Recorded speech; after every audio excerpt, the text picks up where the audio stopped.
But in a situation where you find that they look at the same, not necessarily tribal or regional. but I have said that.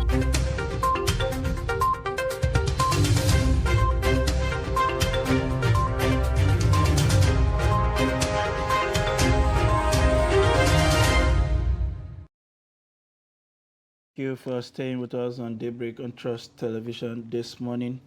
We will now take the newspaper headlines this morning, and quite a number of them are brimming with very interesting covers from the political activities.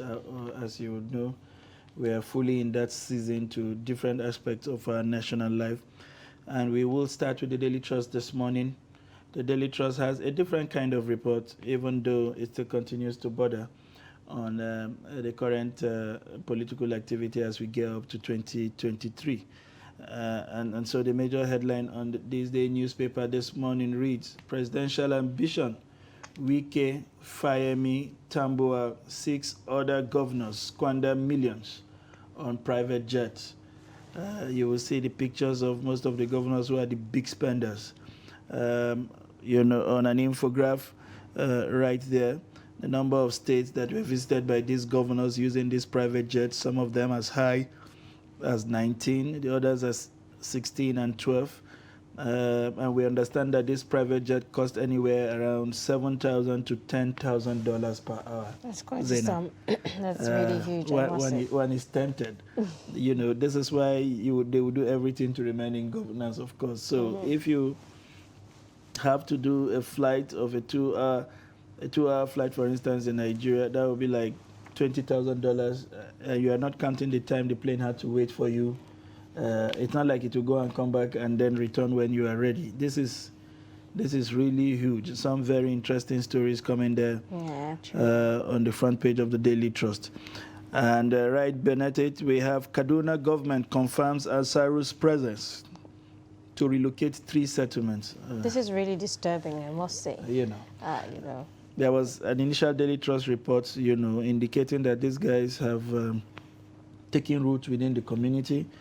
And this is merely confirming it from the government that these guys exactly are right there among them. And as a solution for now, the government is thinking of relocating 3 communities. I think these communities are along the Kaduna-Abuja highway.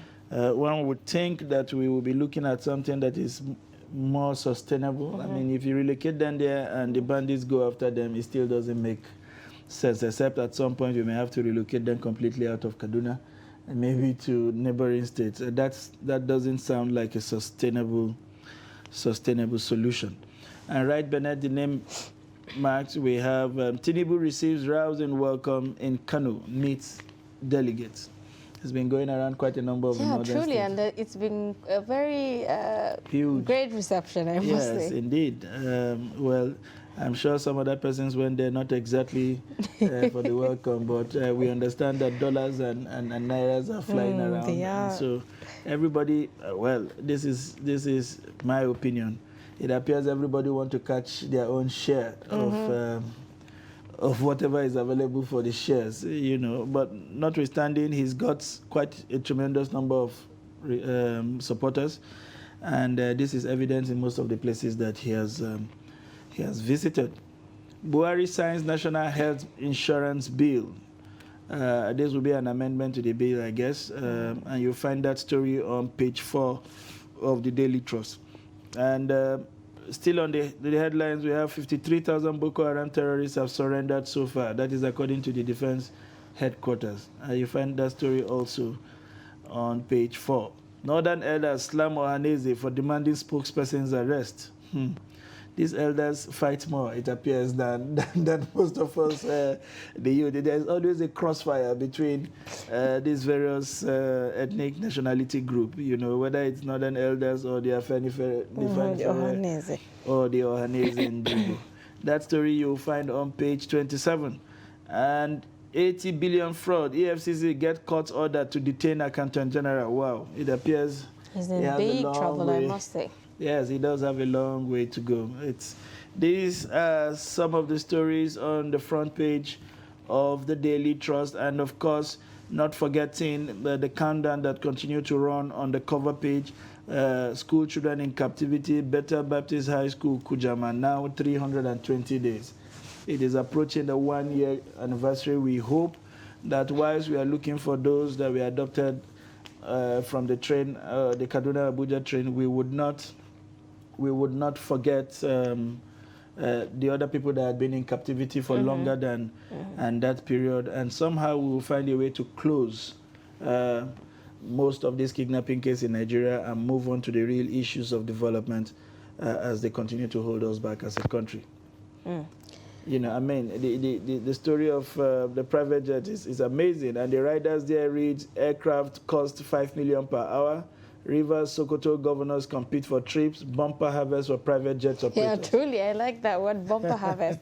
And it's really very interesting to see infographics like this, particularly on the Daily Trust newspaper. Ali Gedem is doing a great job. Yes. And sometimes to break these stories down, it's important that you see, you know, vividly how these, you know, stories are explained for you to understand them better. And curiously, we see that the Ebonyi State Governor and Badaru and the man from Cross River have question mark on theirs.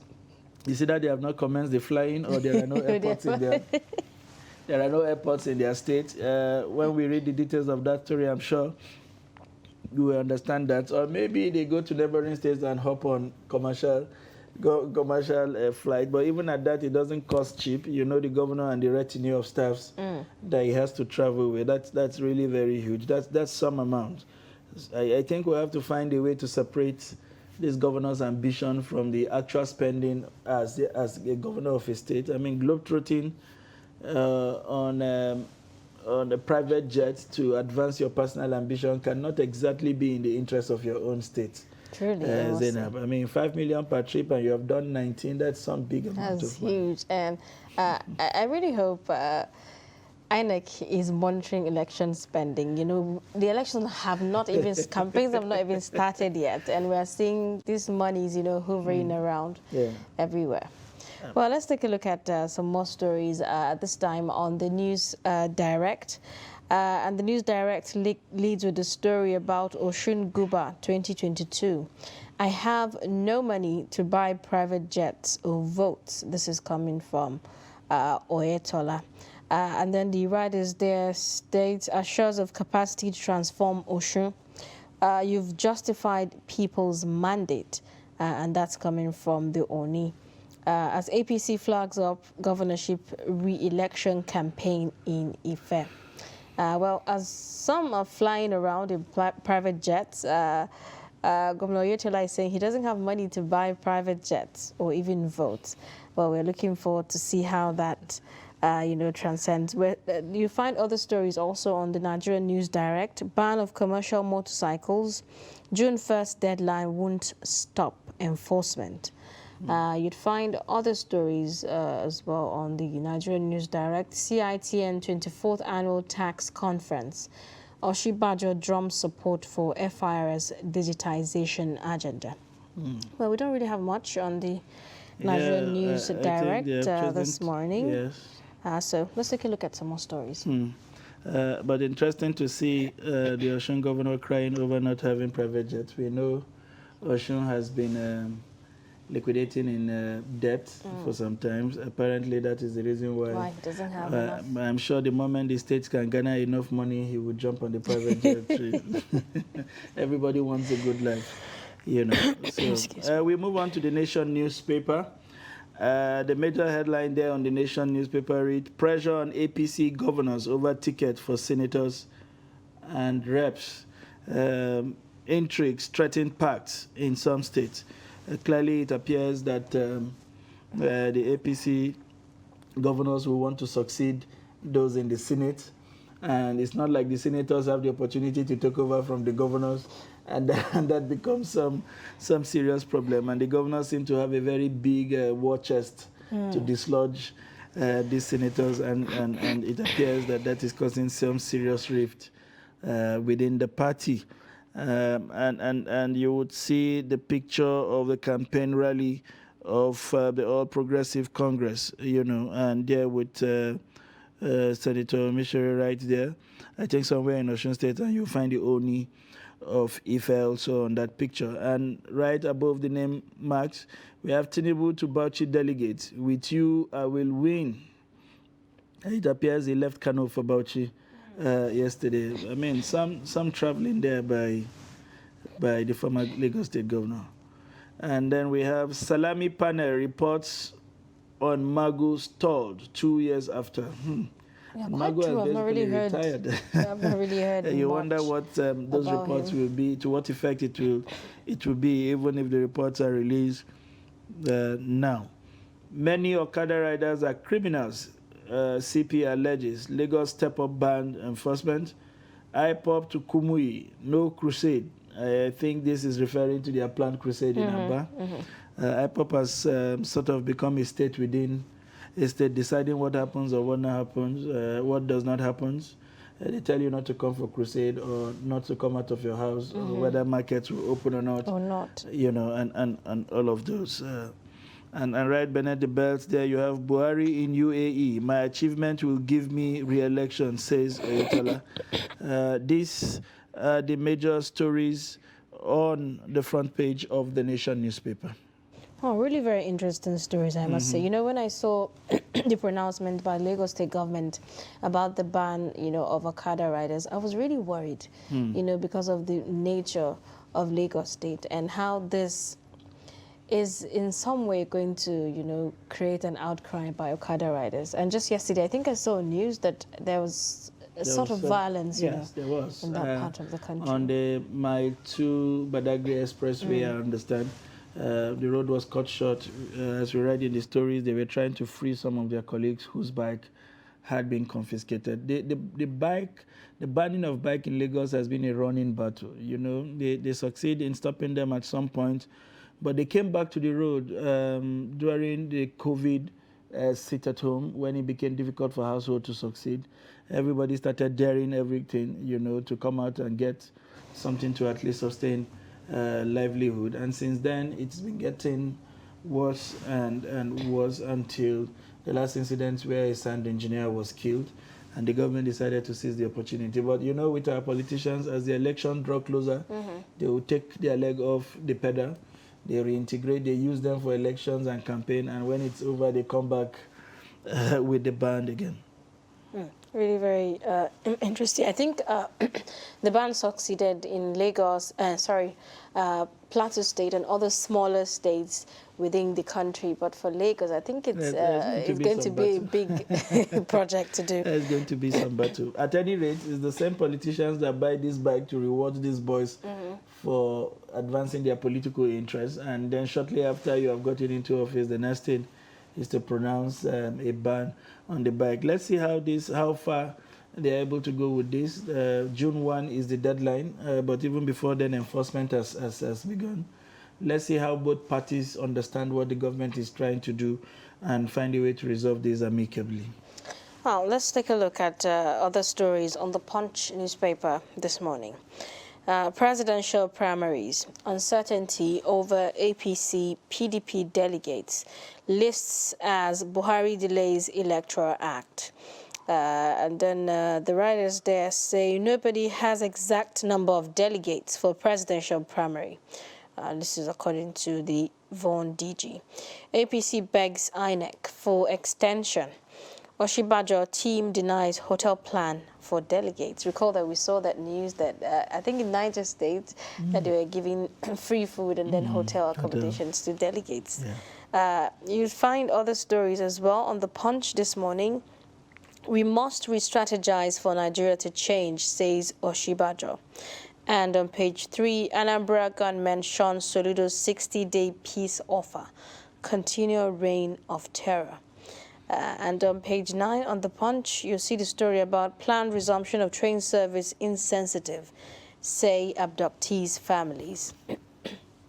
Right at the top, on page 22, NNPC moves to stop $1.6 billion Seplat ExxonMobil deal with major counter-offer. And then you find other stories. Lagos airport shut temporarily, flights diverted over mangled corpse on runway. Oh, that's first I've heard. You'd find the details of that story on page 25. Federal government moves to end ASU strike, begins arrears payment. Oh, that's good news. You'd find the details of that on page 8. Khan backs Kumuyi's Southeast Crusade, asks IPOB to embrace peace. And you'd see other stories on page 9. Over 7,000 Nigerian nurses left for UK in 1 year. This is according to a report. You'd see the one about devolution of power, key to national development, and this is according to Akeredolu. Lagos agent allegedly breaks businesswoman's leg. Over 30 million naira failed deal. And that's quite tragic. If you want the details of that, you can look up that on page 4 and page 5 on the Punch newspaper. Okada ban, police clash with riders, seize 200 bikes as Lagos vows more raids. And on page 4, you'd see the story about man traffics wife for prostitution, sells son for 600,000. There we go again. 600,000. How much can amazing. And then you sell your wife to be? prostitution, and do what exactly with the money? Those are your life, your wife and your kid. It's crazy the kind of things we see go on in this part of the world. And here another woman's leg was broken because of a failed deal. If you have a deal and it's a genuine deal and it's a lawful deal and a party reneges in the deal, that is why you have the court of law. You should seek redress, first of all, with security agencies, and if you're not satisfied, and you can seek the face of the law, to get redress rather than take the laws into your hands and try to inflict bodily damage. Now, you have a leg broken and probably other serious injuries, maybe to a spinal cord. If she finds the 30 million and pays back, what happens to those injuries? It's... recent times, I think we've gone into the habit of taking laws into our hands. Absolutely. And I think that's a main point of discussion on Daybreak later today. It's really tragic that people do not wait, for the law to take its course. Maybe some would say because of the slow dispensation of justice in Nigeria. This is why people just think, okay, let me do this myself. But that is not the way to go, is That's it. The story on the Lagos airport, shuts temporarily and flight diverted over mangled corpse. We are just hoping that it's not a case of somebody in a store away who had probably just fallen off the plane out of the sheer desperation, maybe to use illegal channels out or into this country, or maybe somebody who got run over and the cops dumped on the runway. We hope the airport authorities will provide some kind of clarity around that story and clear the runway to allow for smooth landing. It's a very unfortunate incident, especially because it involves a life. You'll find that story on page 25 of the Punch newspaper. And we move on quickly to the next paper. We'll be taking the Vanguard newspaper. And the major headline on the Vanguard newspaper this morning is 2023 delegate list, court case, threatening PDP primaries.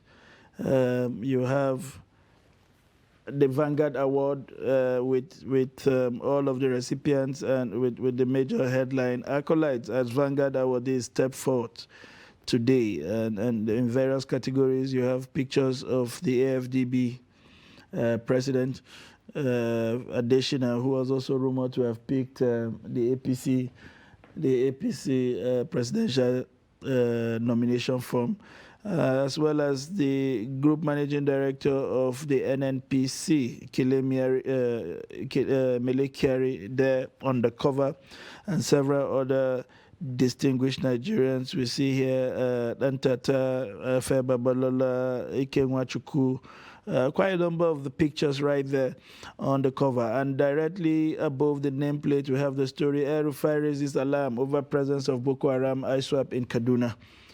Electoral Act, controversy, Supreme Court joins in River, Buhari Malami suit. You'll find that story on page 9. And Okada ban, Lagos won't stop enforcement, according to Sawolu. That story is on page 7. Kano APC suffers big blow as Shekarau followers finally quit party. You'll find the details of that story on page 9. And Ipman threatening to stop fuel lifting over 40 billion transport claim. Interesting, because in Daily Trust, we had a conversation with them yesterday, and it appears some kind of understanding has been struck, and they have been able to obtain some kind of commitment from the Defunct Petroleum Equalization Fund, and with that we understand that they will continue to lift fuel. Apparently, Daily Trust was able to move that story forward beyond what we see today in the Vanguard newspaper. And we have some stories on the sideline. My experience, capacity to govern Osun better than my experience. Capacity to govern Osun is better than dollars and pounds, according to Ayatollah. Oh. Apparently, he's trying to tell the delegates that please don't mortgage your future for some immediate dollars and pounds. And it does appear that this may be a direct response to one of the candidates that we saw, whose video he was telling them, I have come with naira, I have come with dollars, I have come with pounds. I'm going to munch them dollar for dollar. Now this, maybe the financial backing is not there for this current governor anymore, given the kind of circumstances that surrounded how he emerged the last time. So now he's saying my capacity to govern is better than dollars and pounds. I hope the electorate yields to this advice and do what is right. We also have other stories on the Vanguard cover. One of them is Salami panel's report on Magu still being considered, according to the federal government. And you find that story on page 8. I have no apology for being mad about Nigeria. This is coming from Obasanjo. And this is on page 10 of the Vanguard newspaper. This and many more you'll find when you pick up a copy of the Vanguard newspaper for today. Really very interesting stories there. Now let's take a look at some more on First News. There are quite a number of stories there. The issue of Magu seems to be on practically all of the papers this morning.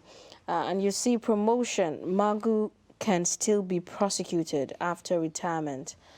This is according to Minister. IPOB warns Kumuyi to cancel planned crusade in Southeast. You'd also see unknown gunmen are terrorists. We are dealing with them in language they understand. This is according to the federal government. Nigeria is blind, has eyes but can't see. This is according to former Nigeria's president. Boko Haram and Saru terrorists now in Kaduna forests. El-Rufai cries out. And then the writer there say hints of plans to relocate 3 communities harboring informants as bandits abduct 4 female students, 6 villagers in fresh attacks. And then you see the story about U.S. Congress set to approve another $4 billion for Ukraine. And then 2023, Senator Mack pleads for peaceful party primaries. You see other stories on the First News. Rwanda's Salima among 3 women referees at World Cup for the first time. Really very interesting and remarkable, I must say. If you want to find the details of that story, you grab a copy of the First News. And then you see the story about primaries. Oshibaja will be disgraced. It's Tinubu's first. And this is coming from Reno Mokri. CTN 24th Tax Conference, Oshibajo converses support for FIRS digitization. And then the story about Lagos, most Okada riders are criminals, says police commissioner. And they list those not affected by the ban. Really very interesting stories, not quite different from the ones we've looked at in other dailies this morning. It's interesting what the former president is saying. Nigeria, it is likening Nigeria to the typical, what do you call him, idol. It said it has eyes, But cannot cannot see. cannot see. Whatever that means, whether it is in choosing the right leaders. Well, this is ironic because they are the same people who had told us that this set of leaders were the best thing to have happened to the humanity after water. And now they say we have eyes, but we cannot see. That's coming so from an an 85 years old man. That should be a problem for any Nigerian who is watching or listening to what the former president is saying. And then Magu again would not leave the news over his retirement and promotion. And you wonder if he has cases to answer, if there are possibilities that there is a chance that he may be guilty. Why give him the promotion first and then think of how to demote later? So quite an interesting development here on First News this morning. And then the assertion from the Lagos State government. If you knew Lagos State, most Lagos Okada riders are criminals, why wait until they had carried out a criminal act, by killing someone before you take the pain to begin to climb down on them? We will take a short breather. When we return, the newspaper review. But in a situation where you find that a look at the same, Not necessarily tribal or regional. but I have said that.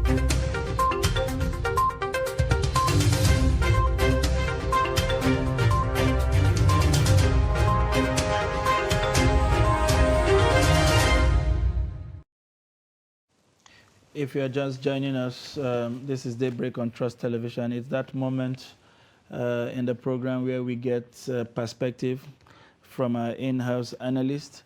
And this morning we have the pleasure of having with us the editor of 21st Century Chronicle, a friend and a brother, both in size and in the profession. And I'm talking about Malam Nuruddin Abdallah. It's a pleasure to have you in the studio again. Thank you, Mr. Sunday. It's only my bank account that is not as fat as your own, clearly. But it's good to have you here, share perspective with us again. Pleasure. We will start with the Daily Trust as usual. And the Daily Trust seemed to be flying very differently this morning with what appears like an in-house investigation. And the story here with the kicker, presidential ambition, Wike, Fayemi, Tambuwal, 6 others.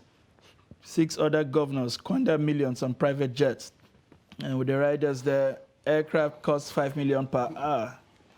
Rivers, Sokoto governors compete for trips. I mean, Rivers, a rich oil nation, and Sokoto, one that is battling with the desertification and storms.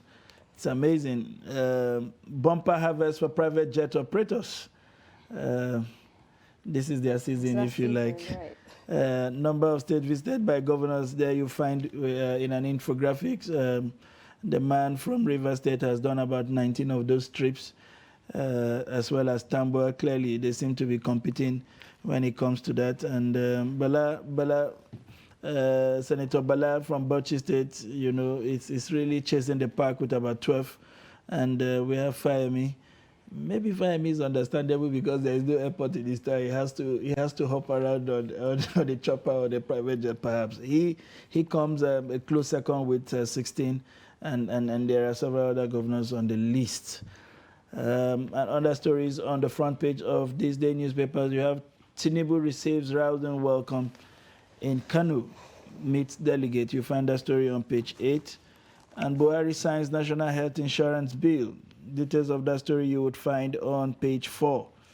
And 53,000 Boko Haram terrorists have surrendered so far. This is according to the defense headquarters. That story is also on page 4. Northern elders slam Ohaneze for demanding spokesperson arrest. And 80 billion fraud. EFCC gets order to detain the accountant general. This will be a long walk to conclusion, as one of those famous books will say, long walk to justice. But this is a long walk for the accountant general. But let us begin with the main story on the cover.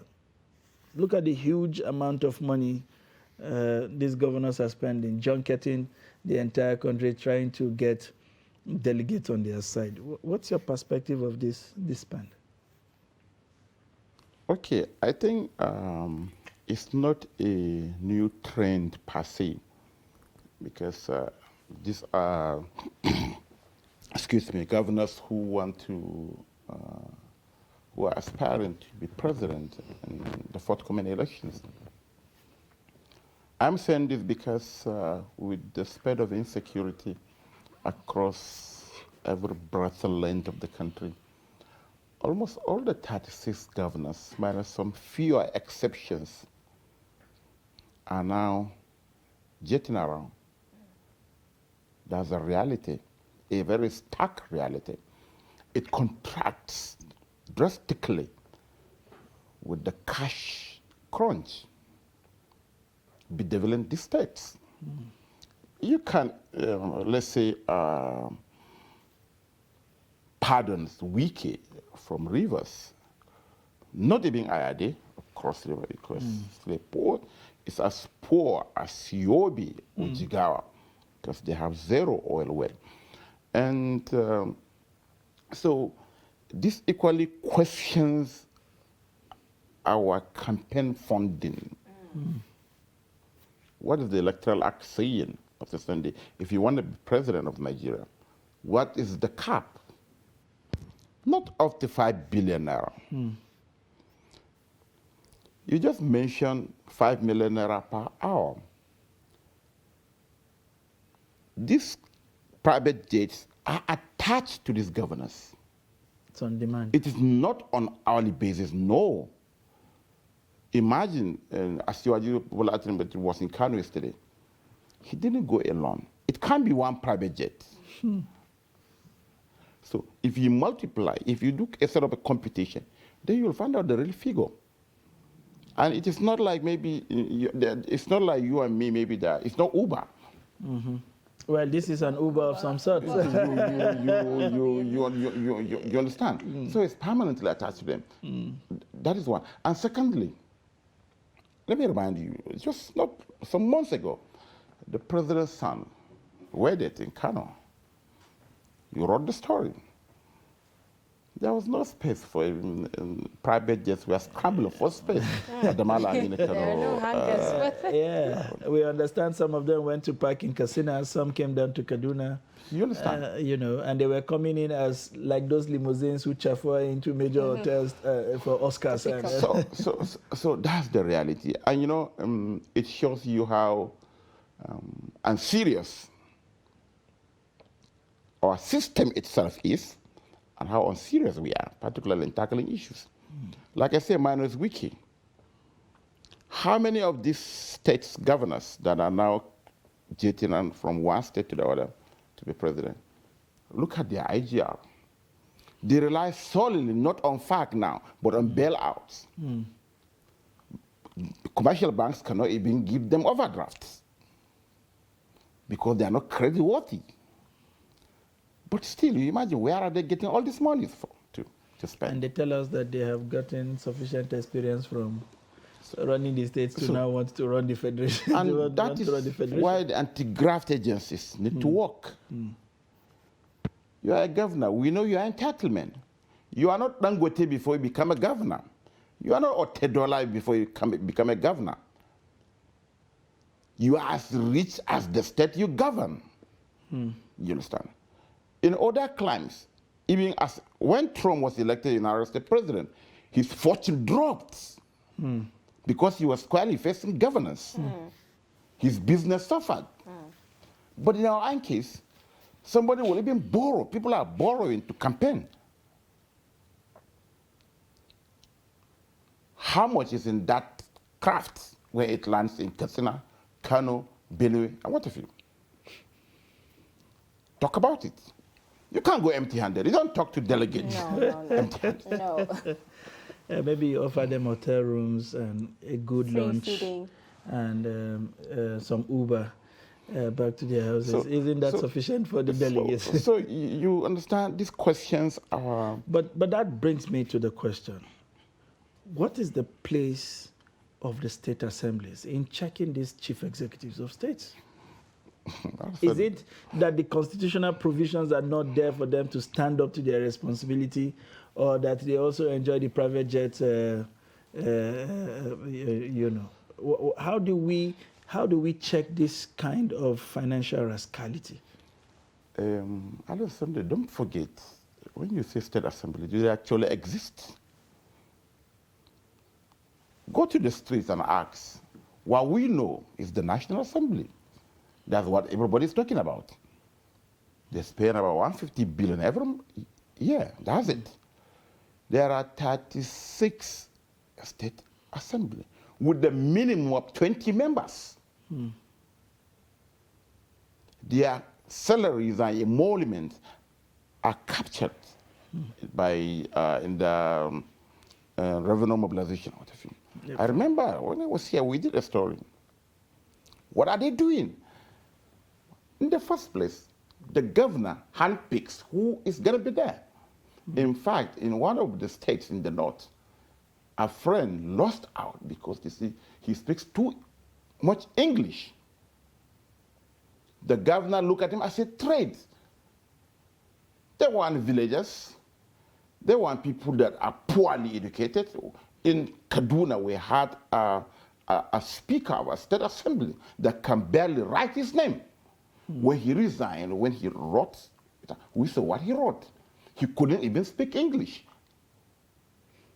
That is one. In Katsina, we had the same thing. In Zamfara, look at it. So the state assembly are packed by mediocres, handpicked by governors.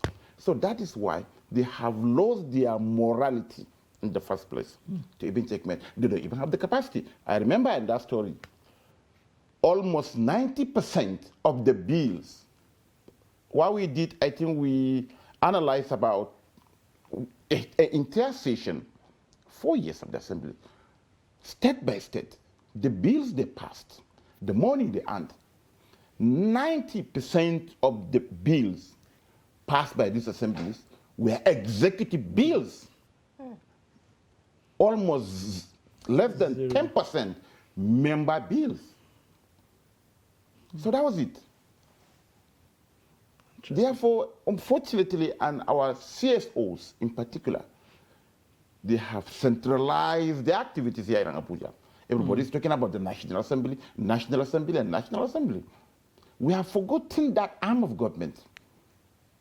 That is closer to the people. To the people. So I think that there is need for a reawakening that the right people should be voted into the state assembly and they should do the right thing. As I'm talking to you now, look at the speakers.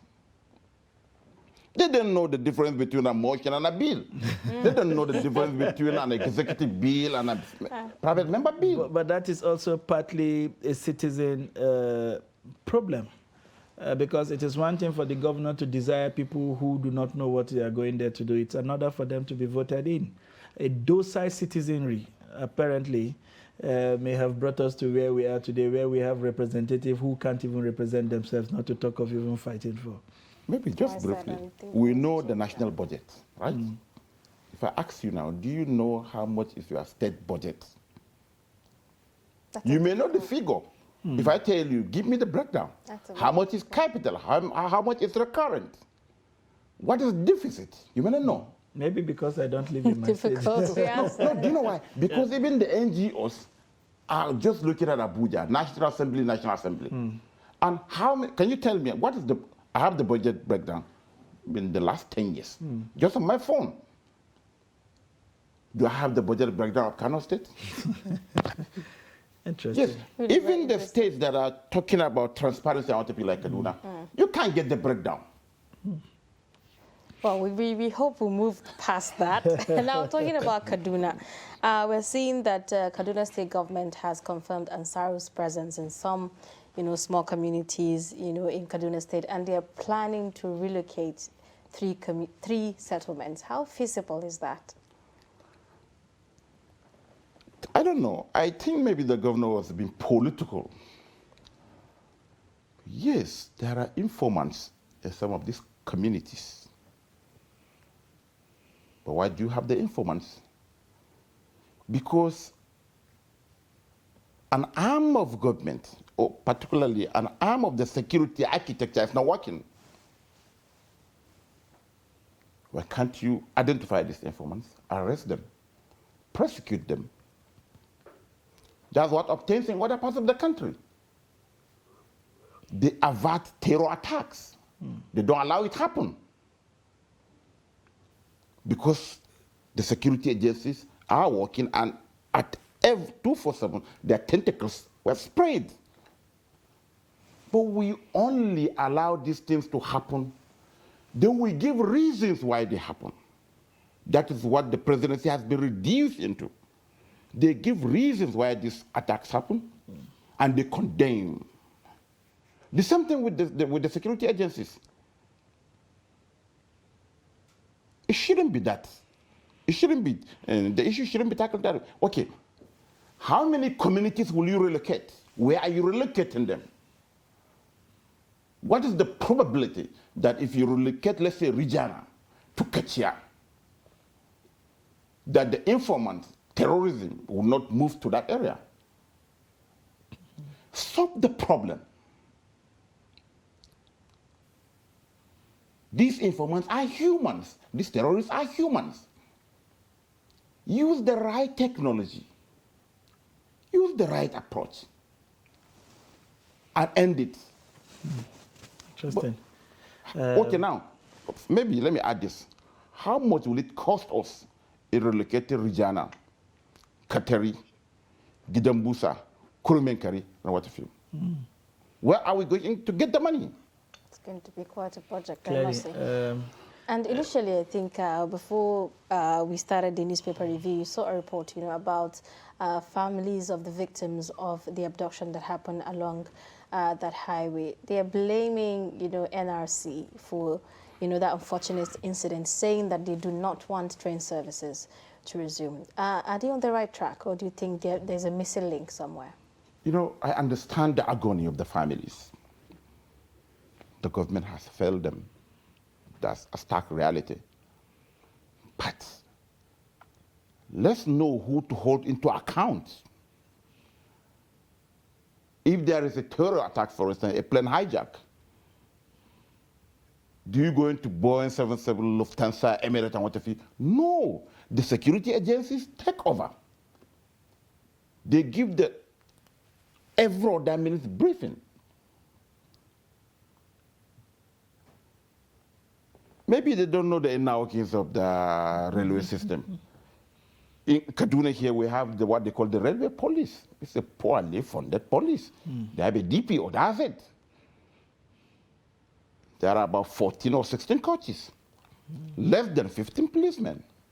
The normal black and black we see, that collect 15 naira, 100 naira on the street. That is it. The only thing is, who is NRC is an agency of government. They don't control the police in the station. Somebody else does. So I think maybe they should channel they should properly channel their complaint to the right quarters. It should be the security agencies. Let them come to Abuja, for instance. The NSA is there, who supposedly is in charge of the security architecture. The DSS is there for internal security. The police is there. I think their complaint may stem from the fact that he claims in some media reports that he has been in touch with the family, and whereas they are claiming in this case that nobody had reached out to them. But let us move on to other stories on the front page of the Daily Trust. We also read that 53,000 Boko Haram terrorists have so far surrendered. It appears that we are now building an IDP of repentant Boko Haram when we have not even been able to. What kind of dilemma exactly does this portend for us as a society? You already have people who are displaced, whom we are struggling to integrate or reintegrate into their community, or even provide them basic amenities where we have warehoused them like unwanted people right in their own father's land. And now you have cases of repentance who first of all pose a challenge of acceptability and reintegration, And it does appear that these numbers seem to be getting bigger. I mean, 53,000 Boko Haram, and we still have the kind of problem we have. What's your perspective about this? I think there is nothing wrong with them repenting, but that's not all. They should be categorized, like I said in the past, profiled. A bomb maker, a Boko Haram bomb maker, who made bombs that killed thousands or hundreds of people. Nobody needs his repentance. He should face the full wrath of the law. All the combatant Boko Haram terrorists should be prosecuted. That's it. When you say repentant, there are women in particular, or even children that were born in the Boko Haram enclaves. You can understand, you can de-radicalize them, remove that horrible ideology from their brain, and reintegrate them back into the society. That's normal. But you can't kill unarmed civilians, displace them, commit all manner of war crimes, and just one day when you believe that, okay, maybe your comrades, all the fella, then you raise up your hand. No. But if we do that, are we not foreclosing the chances of also getting some of these kingpins to willingly come out and say, okay, we're now ready to discuss, we don't want to do this further, take the arms and offer amnesty? No. You don't grant amnesty to people who's... No, excuse me. Okay, let's imagine that Ansaru did not kill Sheikh. When he realized that the end has come, then he surrenders, and you say he should go free? No. These people have killed so much. They have destroyed so much lives. So they should face the full wrath of the law. They are terrorists. There are laws in the country governing terrorism. They should be subjected to these laws. It is only then they are victims. Look at it now. It is only Zulum in Borno that is tackling the IDPs. In their camp in Gombe, based on media reports, they have been treated more than their victims. It shouldn't be. What is the federal government package for people displaced, orphans, widowed by Boko Haram terrorists? What is their budget in 2022? But you are spending so much on accepting the military should do their job. Could this be because maybe there's the eye of the international community on the issue of amnesty? That is why there is so much preference, to the priorities we have here. Which country is giving amnesty to combatant terrorists? Tell me. So that is it. We shouldn't confuse these things. Like I said, there are women that were taken to this forest, not because they wanted. Their villages, their towns were raided, and they were taken into the forest as prisoners of war. They have spent 10 years or even more there. They have been indoctrinated. These are the people that when they surrender, yes, they need help. But people who participated in senseless killings, bomb making, destruction of schools, raping of young girls, and what have you, should face the full wrath of the law. We have an anti-terrorism law. They should be subjected into that thing. Look at what happened in Maiduguri not long ago. Just a simple ritual of slaughtering animals during a Salah festivity triggered, can I call it a mutiny, by Boko Haram members that led even loss of lives. Just the ritual of how to slaughter in a sacrificial animal during the festival.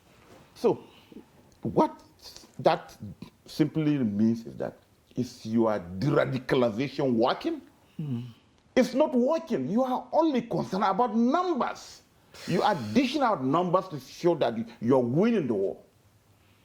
Interesting. Before we leave this this issue and look at what other papers are saying, just for clarity, if we find those who are genuinely repentant, who became Boko Haram fighters by circumstance, some even born in there, what sort of rehabilitation should we be looking at? What kind of reintegration? Should we have a place set aside for them and allow them to develop, or should we take them back into the society where people's life have been permanently altered on account of their activity? I'm saying this in the light of the recent visit of the UN Secretary General, who had called for an acceptance of these people to allow for proper healing and reintegration. Healing can only take place if the laws of the land are observed to the letter. What I'm saying here is this. We have security agencies. The DSS is there. Office of the NSA is there. Let them do the profiling. You can't just grant amnesty to a Boko Haram kingpin who has led operations that lead to the killings of many Nigerians. No, it doesn't happen anywhere. They should be subjected to the law. That is it. And you know, by the time even the international community look at us doing that, there was a report by a trust within the week that about 100 or so, 100 or even 900 Boko Haram suspects are languishing in Kirikiri prison. That is wrong. Justice delayed is justice denied. What is happening with the Borgu inquiry in Niger State? There are special courts where Boko Haram cases have been treated. We should separate the chaff from the grain. Those that will allow them, will know that they will be truly de-radicalized. They should be de-radicalized and integrated back into society. But those that we have confirmed that they have commandeered senseless killers of Nigeria should face the full wrath of the law. There are laws to tackle all these things. I think that's what the federal government should do, and the delay is what is causing all this pressure. Well, we're going to get right back to that and looking at some other stories on our dailies this morning quickly after this time out. Do stay with us. Dear residents of our beautiful capital city of Abuja, I know we all desire to have a world-class city with working infrastructure and clean streets. That is why the Federal Capital Territory Administration is investing a lot of resources and manpower to ensure prompt evacuation of refuse from all nooks and crannies of the city. Now, this can only be sustained if all residents play their part by promptly paying their waste collection bills. Encourage everyone around you to be patriotic and pay their bills. The task of keeping Abuja clean is for all of us. Remember, soup way sweet, na money kill out. This message is from the Federal Capital Territory Administration.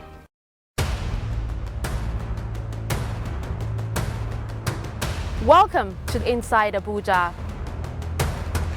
Most people who drive on Nigerian roads believe that it's only when you see a law enforcement agent that you are supposed to behave. Meanwhile, you already know what is right for you. You cannot take what you cannot give. So they cannot come and enforce and take what they cannot give us. So if there is something they want to take from us, there must be a unanimous arrangement that if they collect to us, they have something to give us. Well, there's a group of vigilantes. They are trying small. Sometimes they used to come out in the night.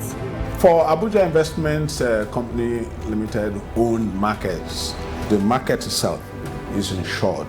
That is for the owners of the market itself. The carton of Nigerian chicken was 8,000 naira, but we are selling it 18,000 naira now. Kilo was 1,000 naira, 1,100 then, but now we are selling it 2,000 naira. And it is not our fault, it is the way we buy.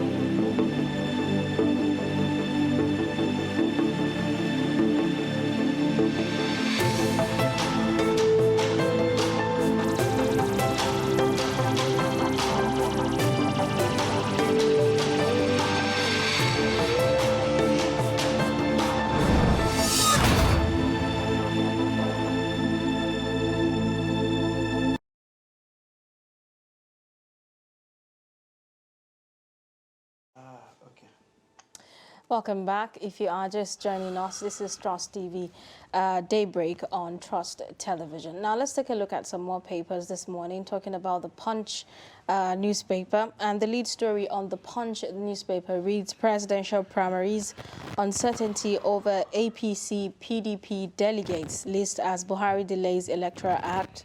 And then the writers there say nobody has exact number of delegates for presidential primary. This is according to the Von DG. And then ABC begs INEC for extension. Oshibajo team denies hotel plan for delegates. You'd find some other major stories on the Punch newspaper as well. We must re-strategize for Nigeria to change, says Obasanjo. And then Anambra gunman Sean Soludo's 60-day peace offer. Continue reign of terror. And you'd find on page 9, planned resumption of train service insensitive, says abductees' families. So these are some of the major stories on the Punch newspaper this morning. So, and I would like for you to comment on the lead story on the Punch newspaper that says uncertainty over APC PDP delegates as President Buhari delays, signing Electoral Act. What are your thoughts about this? I think they will sort it out. They know the number of delegates. Yes, and this Electoral Act issue, is being dragged necessarily, and it was all because of it's the fault of the president. You remember when they brought him the revised one? There was this Section 82, which has been contentious. We moved from Abakaliki, to Court of Appeal, and now we are moving to the Supreme Court. When they brought him, the president would have easily said, no, go and change this. It's something they can do within a day. It was done in the past. First reading, second reading, meet, to bring it back. But unfortunately, I don't know, he wasn't properly advised. He assented to the bill, and now in his speech saying that they should go and delete this. It is not done that way. I think it is not done that way. It was like an ambush. He should have a political, okay, the president doesn't have a political advisor. He doesn't have a special advisor on National Assembly matters. You don't do that. In the case of budget, for instance, you can do it. Yes, I'm signing this budget, but project XYZ, ABC, MNX should be, because he will be implementer of the budget. If you like, don't do it, I'll implement. But in the case of the Electoral Act, no.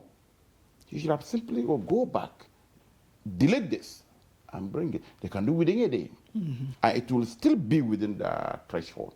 But unfortunately, he was wrongly advised, and he assented to the bill, and he was giving them order, which was wrong.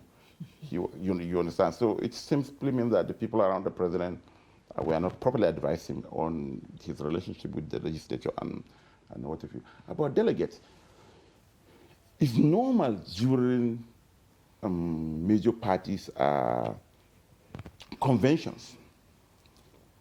Then by next week, you will see so many lists of delegates flying around. Yes, you are contesting, you'll have your own. Sunday is contesting, you'll have his own list. I'm contesting, I'll have my own list. But at the end of the day, at the venue of the convention, that will be decided. How are these delegates going to be identified? All those numbers, I think that there are about 9,000 for the APC, for instance. I know there are, just like the way you share constituencies, you understand, it's the same thing. Like Kano, the Northwest, for instance, has the highest number, almost 2,000. Kano alone has more than 450, followed by Southeast Lagos, which is about 1,500. Maybe with Lagos having the highest. So you know where the power, where what we can call the hubs. That's why when there is a fire incident in Kano, the major political gladiators will be there. When the foul of a politician got Mrs. The vice president will be there. Tinubu will be there. You know, where they refuse to rent for 3 days, they will go there.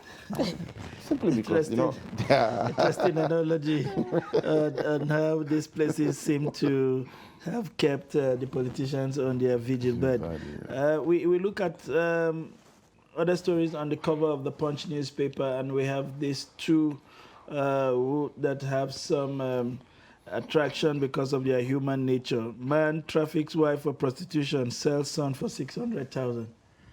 What is happening in our society? Fundamentally two things: poverty and illiteracy. Sunday, it may interest you to know that, I don't know which country this is. Some years back, a colleague called me saying that please I should talk to, I think, one consul general in one Middle East country, that his wife is stranded and she lost all her papers. You know that documentation to come back to the country. Yes, I know. I called. They did all that, and she was brought to the embassy in Jeddah. Finally, they put her in a plane and she was back. So I did a story. I think I was here, 2018, I remember. I interviewed her and I interviewed the man. I interviewed that colleague that, what happened? This is a man who sent his second wife, the Amaria, to go to Saudi Arabia and do menial jobs and make money. That thing happened at the same time when videos were going viral of how these women, mostly from northern Nigeria, were being abused. Against all whatever, you know, because I was angry at the beginning. When I was talking to her, you know, there was a time she broke down in tears. She didn't even know when she pulled out her one, and I see one scar like this. She was abused by the man that employed her. She was abused by his own grown-up children. And the husband consented. She said in Hausa, she must have to go and bring money for him. Probably. Poverty, illiteracy, and greed. You know, I was just saying yesterday at the editorial meeting that if you probably dig further, you would notice that he took this money to marry another wife. Apparently, that's will be. You know, I asked him. I said, why didn't the first wife go? I said, why can't you go? I asked the man. I was angry, and I said, where are your parents? See, when I was going, they all celebrated. So you can see what poverty can do, what illiteracy can do, and what greed is very important here. Yeah, I think it's a combination of the whole three in this situation. Before I let you go from the Punch newspaper, I would like your reaction on the Okada ban in Lagos, as it seemed to have elicited clashes with over 200 bikes seized as Lagos vowed to rid the state of Okada. We are beginning to see too many menace between the community and this Okada rider. Is there no permanent solution to this problem? But Sunday, you can't have a permanent solution when you don't have a social policy. Transport system, even in the West, is a social service, fundamentally, because of the security nature. You understand? The subways in London, the US, and whatever, you understand? And it is the cheapest means of transportation. That's why you don't need to be bringing your cars every day when you come to work. But in Nigeria, do you have any such things? You become a governor of your state, you know, maybe there is a Kano line, Katsina line, you buy 3, and you think that's enough? No. Unfortunately for Governor Sanwo-Olu, he is taking the right measure at the wrong time. We're on the eve of election. I read yesterday, they were even threatening him. Stop this ban, I will vote for you. Does that not feel like a blackmail of some sort? And unfortunately, let me give you Kaduna, for instance. before 2015, the then governor, Ramalan Yaro, he banned Okada. And there was sanity. Even though when you ban Okada, people must travel. There was no replacement. We didn't see buses covering almost all the major routes. No. But we see the influence of Kekinape, what they call it, this trickshaw. Understand? That is what is happening in Kano. Concosto banned it, and there are millions of Kekinape in Kano. They have now snowballed. They created a problem that is worse than Okadas. You know, I was looking at a picture from Kano where the entire lanes were taken over. You find them on, you know, they line up as if they are going on a rally. Yeah, thousands of them. And you know that picture? You know, the best flyover we have, I can say in Africa. Yeah. It was a Dengi roundabout. Beautifully built. I think about 3 layers. But you know that I saw. So they are even, you know, this it's a sacrilege. You know, maybe it wasn't the transitioning was a problem. They just dropped the bike and jumped on and dropped on the rickshaw. The problem is this. Even if you want to stop this, for instance, in Lagos, someone you know, you have his thinking cap. If you ban Okada, people. You can't just hop on Okada like that. I read your memos when you are in Lagos. Yes. You have to park your car, pay for the security of the car, and hop on an Okada to catch up with an appointment. That's a double. So it's a double tragedy. Nobody happily enter Okada, as they say. Yeah, no. You understand? But if there are alternatives, no. Because the chances, the risks in Okada, what happened in Delhi? From an Okada incident. And you know, accidents in Okada, in most cases, the passenger is the victim. Yes. He will, some of them negligence, recklessness, he will see the danger coming, he will jump. And deliver the Okada and deliver the passenger. So that unless if we have, okay, we are pushing out Okada or we are pushing out Kekena, what are we replacing it with? You can't leave a vacuum. If you leave a vacuum, they will return. In most, like Kaduna now, Okada has been banned. When RFI did it, I thought that maybe it will bring public buses or whatever, but there are none. People trek for long distance.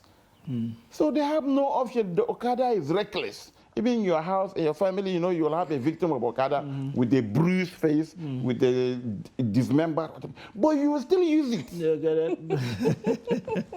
It's a case of the devil and the deep blue sea. That is it. Yeah. So we quickly move on to the Nation newspaper as time is no longer friends. And the major story on the Nation newspaper reads, pressure on APC governors over tickets for senators and reps. Intrigues threaten paths in some states. You have some pictures there of the rally in Osun State, Omishore and the Oni of Ife right there, and the governor where he was telling them that silver and gold I have none. You just trust my capacity to deliver. And the opposition man is saying they defeated me last time on the sharing of dollar and pounds. Now I am ready to match them dollar for dollars. So it's an interesting development to look up to. You have the picture of the CBN governor and the MTN executives, both from Nigeria and South Africa, where they paid a courtesy call on him over the commencement of the Momo Bank, the online bank by the giant telco operator in Nigeria. And right above the name marks, you have Tinubu to Bauchi delegates. With you, I will win. Salami panel report on Magu stalled 2 years after. Many Okada riders are criminals, says the Commissioner of Police. In Lagos, steps up band enforcement. You find that story on page 2. IPOP to Kumui, no crusade. And that's the government in another nation. Interesting developments here on the cover of the Nation newspaper. Are we ever going to get to a point where we will see this intrigue between governors? They are now interested in the seats of the senators, and clearly they are obvious threats. Even those that are going for president have also bought senatorial forms on the sideline. And they are not offering their own seats to the senators to come and occupy. They are anointing God's sons and God's children and God's servants. How would we ever see this battle stop at all? Yeah, you take Kano, for instance. Almost all the serving minus Barrow, which his ticket was returned to them just at a dime minute. You know, almost all of them are not returning. They come to NNPP. More than 10 of them, you know, they come to the new party just to get their seat back. And because there is no retirement in Nigerian politics, you are governor for 8 years. No, you won't go back to your farm, or you're a teacher, you go back to the university. No, you have to come to the retirement home, which is the National Assembly. Indeed. Retirement home. Yes, really. So that chaos, that tension at the end of, at the eve of every election cycle is imminent. And because the governors are so powerful, if your governor doesn't want you, forget it.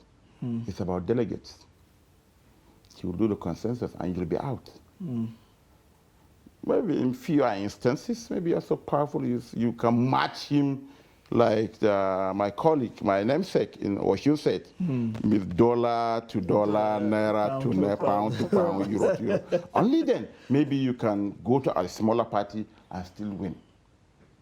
But that is why the current National Assembly, less than, I think we have done the story so many times, less than 20% will return. They will come, eat their own share, and go back to their poverty or obscurity or what have you. Because you are, every day you are, what do you call it, you are graduating former governors. And the Senate is their retirement home, you understand? So these are the issues. And unless if you bring party politics, party supremacy that we had in the First and Second Republic, who is the president, who is the, at the state, maybe the National House of Assembly, the president can sack the national chairman of any party in his dream, of the ruling party in his dream. We saw what happened between Obasanjo and in the 8 years of Obasanjo. Aoni, Solomon La, Gemade, that Benue man, and what have you. In his dream, he can sack them. Not to talk of the states. Who is the party chairman in your state? He can't even shake the hand of his governor. All the political meetings are not done at the party secretariat. They are done at the government house. So the governor called the shot. He has the money. So that is it. Unless this changes, I don't think this will change before the election. And I don't see this thing changing before even the next election cycle because of our psychology. It's about money. It's about power. So party supremacy. And again, even, do you have even democratic, are you even electing party executives through a democratic means? No. You impose your boys. A professor can be a boy. If you see him talking about his governor, even though if the governor is an illiterate, you'll wonder what exactly is happening. Seems like we have quite a lot of problems to chew there. Indeed. Viewers at home, this is where we would draw the curtains on the newspaper analysis, as you have heard directly from the horse's mouth, even though my guest here is bigger than a horse. It's a pleasure to have had the editor of 21st Century Chronicle in the studio, talking about no other than Malam Nuruddin Abdallah, a friend and a brother, and a friend of the house, of course. Join us to offer his perspective on the front pages of the various national newspapers that we have had the time to review. Thank you for being with us, and we wish you a delectable Friday. We will take a short breather. When we return, the program continue. Please stay with us. But in a situation where you find that look at the not necessarily tribal or regional. I have said that